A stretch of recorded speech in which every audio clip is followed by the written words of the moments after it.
మొన్న జరిగిన మెగాడిఎస్సి 2025లో నేను స్కూల్ అసిస్టెంట్ ఇంగ్లీష్ గా సెలెక్ట్ అయ్యాను. చాలా ఆనందపడ్డాను. ఇంకో విషయం, నేను చిన్నతనం నుండి, నాకు ఊహ తెలిసినప్పటి నుండి నేను జగన్ గారి అభిమాని, కేవలం జగన్ గారి అభిమాని. నేను వాట్సాప్ వాల్ పేపర్ జగన్ గారే, నా ఫోన్ కి వాల్ పేపర్ జగన్ గారే, లాస్ట్ కి వాచ్ యొక్క డిస్ప్లే మీద కూడా జగన్ గారే ఉండేవారు. అంత అభిమానించాను. నేనే కాదు, మా కుటుంబం అంతా జగన్ గారి అభిమానులే. మా నాన్నగారు, మా అమ్మగారు, మొత్తం అంతా. నరసాపురంలో ఎవరిని అడిగినా చెప్తారు నా గురించి, వీధిలో ఎవరిని అడిగినా చెప్తారు నా గురించి, పంజాబ్ సెంటర్ లో ఎవరిని అడిగినా చెప్తారు నా గురించి.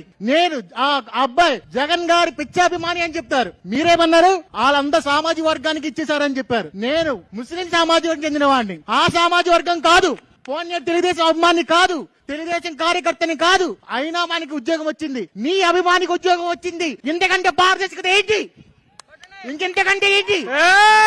జగన్ అభిమాని అయిన మీ అభిమానికి ఉద్యోగం వచ్చింది. ఎంతో కష్టపడ్డాను, నేను ఎంతో కష్టపడ్డాను. నిద్ర లేని రాత్రులు గడిపాను, తిండి మానేసి చదివాను. లాస్ట్ కి నువ్వేమన్నావు నన్ను? నా ఉద్యోగం మీద, నే కష్టం మీద, నా కష్టం విలువ లేకుండా చేసిన ఆ జగన్ గారిని ఈ రోజు నేను సభాముఖంగా అంబేద్కర్ గారి సాక్షిగా చెప్తున్నా, ఈ రోజు నుంచి నేను అభిమాని కాదు.